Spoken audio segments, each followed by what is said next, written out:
माँ देखो, वही है जिसने तुम्हारी यूनिवर्सिटी की फीस भरी थी। हाँ वही है। पापा मुझे एडमिशन मिल गया है, मुझे एडमिशन मिल गया है। बेटी क्या कह रही हो, किसमें एडमिशन मिला है?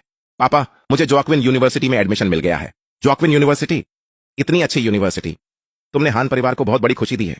बेटी बहुत गर्मी हो रही है, पहले तुम घर चली जाओ, जब पापा काम से लौटेंगे तो तुम्हारे लिए स्टू किया हुआ सुअर का मांस बनाऊंगा। ठीक है पापा, मैं घर पर आपका इंतजार करूंगी। काम करते समय ध्यान रखना। यूनिवर्सिटी में दाखिला मिलना तो अच्छी बात है, लेकिन फीस का क्या करूंगा? श्रीमती वेन देखिए, आपकी बेटी अब काफी बड़ी हो गई है, पक्का अब उसकी खुद की भी फैमिली होगी, और फिर वह तो बस कबाड़ ही इकट्ठा करता है। तुम उसे ढूंढने पर इतना जोर क्यों दे रही हो? पहले ऐसा नहीं था। कुछ बातें हैं जो तुम नहीं समझोगी, मुझे उससे आमने सामने पूछना है। तुम लोग पहले जाओ। ठीक है मैडम। रुको, सेक्रेटरी चैंग, जो मैंने तैयार किया है वह गाड़ी से ले आओ। ठीक है मैडम। जोआसी नमस्ते, आप किसे ढूंढ रही हैं? अच्छा, तुम कबाड़ बेचने आई हो। अच्छी तरह सोचो, मुझे ध्यान से देखो। 10 साल पहले एक पार्क में तुमने मुझे एक ब्रेड खरीदी थी, तुमने मुझे एक बैंक कार्ड दिया था, तुमने मुझे विश्वविद्यालय में पढ़ाई करने के लिए प्रोत्साहित किया था। मैं शियाओ मिन हूं, क्या तुम्हें याद नहीं है? मैं घर और गाड़ी छोड़ सकती हूँ, लेकिन बच्चा मेरे साथ ही रहना चाहिए। पापा उस लड़की पर बहुत दया आती है, आओ हम उसकी मदद करें। बिल्कुल बेटा। बहन माफ करना, मैं अभी जा रही हूँ। बहन लो, ये तुम्हारे लिए है, ले लो। धन्यवाद। चलो खाओ। वैसे लड़की तुम बहुत जवान हो, तुम सड़क पर बोतलें क्यों बटोर रही हो? देखिए साहब, मेरे माता पिता बहुत जल्दी गुजर गए थे। मैं बचपन से ही अपनी दादी के साथ रही हूँ। मेरी दादी ने खेतों में काम करके मुझे पाला और मेरी पढ़ाई का खर्च उठाया। हालांकि हम दोनों बस जरूरत भर का ही जीते थे, फिर भी मेरी दादी और मैं खुश थे। पिछले साल मैं एक बहुत अच्छे विश्वविद्यालय में दाखिल हुई थी। मेरी दादी और मैं बहुत खुश थे। मैं सोचती थी कि जब मैं ग्रेजुएट हो जाऊंगी तो बहुत पैसे कमा सकूंगी। मैं अपनी दादी के लिए एक बड़ा घर खरीदूंगी ताकि वह आराम कर सके। लेकिन पिछले साल के अंत में मेरी दादी गंभीर रूप से बीमार पड़ गईं। वह चल बसी। मैं बिल्कुल अकेली रह गई, मेरा कोई नहीं बचा। मेरे पास पैसे नहीं है, लेकिन मैं पढ़ाई करना चाहती हूँ, इसलिए मैं बोतलें इकट्ठा करती हूँ ताकि पैसे जमा कर सकूं। लड़की रो मत, ठीक है? देखो, तुम्हारी दादी ऊपर से चाहेंगी कि तुम हर दिन खुश रहो। चलो कुछ खुशियों की बात करते हैं। क्या तुमने नहीं कहा था कि तुमने विश्वविद्यालय में दाखिला लिया है? कौन से विश्वविद्यालय में तुम्हें एडमिशन मिला? हाँ, मुझे जोक्विन विश्वविद्यालय में एडमिशन मिला है। अरे वाह जोक्विन, तुम कमाल हो। प्यारी, क्या बहन होशियार है?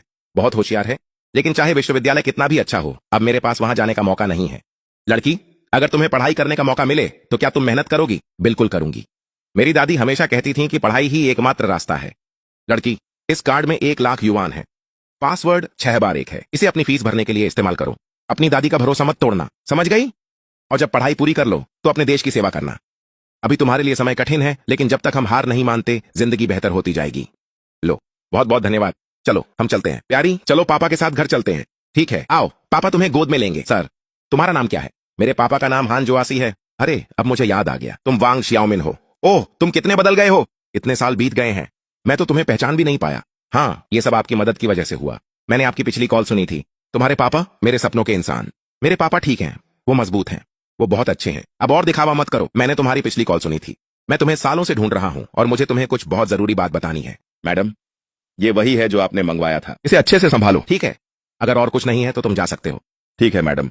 जोआसी, जब तुमने मुझे ये कार्ड दिया था इसमें 1 लाख युआन थे, अब इसमें 10 लाख हैं, और यह घर भी मैंने तुम्हारे लिए ही तैयार किया है। इसे स्वीकार कर लो। श्याओमिन, इसकी कीमत बहुत ज्यादा है, मैं इसे स्वीकार नहीं कर सकता। अगर मैं कह रही हूं कि ले लो तो ले लो। अगर तुमने उस वक्त मेरी मदद न की होती तो आज मैं यहां ना होती। जैसा कहावत है, एक बूंद मदद का बदला एक झरने से चुकाना चाहिए। अच्छे लोगों के साथ अच्छा ही होना चाहिए। इसके अलावा तुम्हारी बेटी की फीस और तुम्हारे पिता का इलाज भी बाकी है। इन सब के लिए पैसे की जरूरत है। अगर अपने बारे में नहीं सोचते तो कम से कम उनके बारे में तो सोचो, है ना? इसलिए ये पैसे स्वीकार कर लो। ठीक है श्याओमिन, तुम सही कह रही हो। चाहे मैं अपने बारे में ना सोचूं, लेकिन मुझे उनके बारे में तो सोचना ही होगा। मैं इस पैसे को एक कर्ज की तरह लूंगा। जब मेरे पास पैसे होंगे तो मैं तुम्हें लौटा दूंगा। धन्यवाद। मुझे धन्यवाद मत कहो। लेकिन जोआसी, इन सालों में तुमने क्या क्या झेला है? तुम इस हालत में कैसे पहुंचे? श्याओमिन, मैं तुमसे झूठ नहीं बोलूंगा। जब मैंने तुम्हारी पढ़ाई में मदद की थी तब मैं काफी ठीक था। बाद में मेरी पूर्व पत्नी बुरी आदतों में पड़ गई। उसने घर की सारी जमा पूंजी खर्च कर दी और बहुत सारे कर्ज छोड़ दिए। फिर वह अचानक चली गई। उसने मुझे और बच्ची को छोड़ दिया। कर्ज चुकाने के लिए मेरे पास और कोई रास्ता नहीं था। मैंने घर और गाड़ी गिरवी रख दी।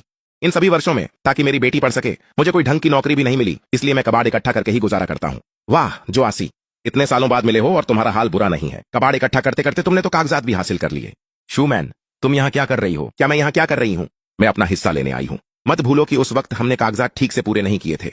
अब जब तुम्हारे पास पैसे हैं तो ये घर और ये कार्ड भी मेरे हैं। मैडम, अपनी बातों का ध्यान रखें। ये सारी चीजें मैंने ही जोआसी को दी हैं। इनका तुमसे कोई लेना देना नहीं है। और तुम कौन हो? कितनी सजी संवरी हो? क्या तुम उसकी नई पत्नी हो? मैं तुम्हें चेतावनी देती हूँ, वह कोई अच्छा आदमी नहीं है। पहले वह इतना गरीब था कि अपनी पत्नी का खर्च भी नहीं उठा सकता था। शूमैन, तुम ढेर सारे कर्ज छोड़कर चली गई थी। मैंने ही पैसे चुकाए और बच्ची को पाला। और अब तुम्हें वापस आने की हिम्मत कैसे हुई? सब लोग आकर यह देखो। ये आदमी अमीर हो गया है और अब अपनी पूर्व पत्नी को पहचानता भी नहीं। मैंने उसे एक बेटी दी और अब जब उसके पास पैसे हैं तो वह मुझे रास्ते से हटाना चाहता है।